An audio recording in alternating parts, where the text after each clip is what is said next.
আসসালামু আলাইকুম ওয়া রাহমাতুল্লাহ।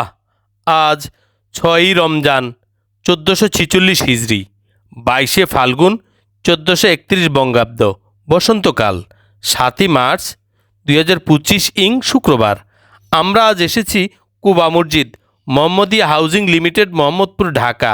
এই মসজিদটি সহজে চেনার উপায়, মোহাম্মদপুর শিয়া মসজিদের পশ্চিম পাশে মোহাম্মদিয়া হাউজিং লিমিটেড আবাসিক এলাকার মধ্যে এটি। মসজিদটির নামকরণ করা হয় সৌদি আরবের মদিনায় অবস্থিত মসজিদে কুবা কিংবা কুবা মসজিদ নাম থেকে নেয়া। মদিনায় কুবা মসজিদ ইসলামের প্রথম মসজিদ, যার ভিত্তি স্থাপন করেন হজরত মুহাম্মদ সাল্লাল্লাহু আলাইহি সাল্লাম। ওখানে তিনি বেশ কিছুদিন অবস্থানও করেন মদিনায় হিজরতের পর। মসজিদটি মদিনা শরীফের দক্ষিণ পশ্চিম কোণে অবস্থিত। রাসূল সাল্লাল্লাহু আলাইহি সাল্লাম নবুয়ত পাওয়ার পর মদিনায় এই কুবা মসজিদই প্রথম মসজিদ, এমনকি ইসলামেও উম্মতে মুহাম্মদীর প্রথম মসজিদ। মসজিদে হারাম, মসজিদে নববী ও মসজিদে আকসার পরেই মসজিদে কুবার সম্মান এবং ফজিলত। এই মসজিদের আলোচনা কোরআনেও করা হয়েছে। মসজিদে কুবায় নামাজ আদায়ের অত্যাধিক ফজিলত রয়েছে। ফজিলতের কথা অসংখ্য হাদিস দ্বারা প্রমাণিত। যেমন হযরত ইবনে উমর রাদিয়াল্লাহু তাআলা আনহু থেকে বর্ণিত রয়েছে, রাসূল সাল্লাল্লাহু আলাইহি সাল্লাম অশ্বারোহণ করে বা হেঁটে মসজিদে কুবায় আগমন করতেন ও তিনি 2 রাকাত নামাজ আদায় করতেন।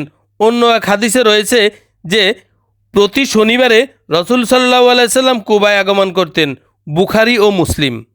আমরা আজ সেই রাসূল সাল্লাল্লাহু আলাইহি সাল্লামের কুবা মসজিদের নাম থেকে নেয়া এই কুবা মসজিদে জুমার নামাজ আদায় করতে আসলাম।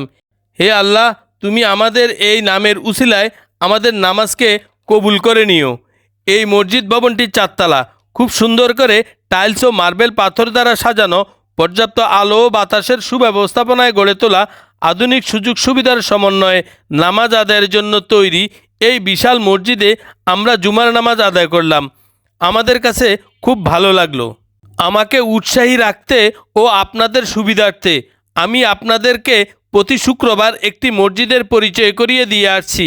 যাদের কাছে আমার এই পরিচয় পর্বটি ভালো লাগে তারা সাবস্ক্রাইব করে রাখলে পরবর্তী মসজিদের পরিচয় পেতে সহজ হবে। আর যারা সাবস্ক্রাইব করে রেখেছেন তাদেরকে অসংখ্য ধন্যবাদ। আসসালামু আলাইকুম ওয়া রাহমাতুল্লাহ।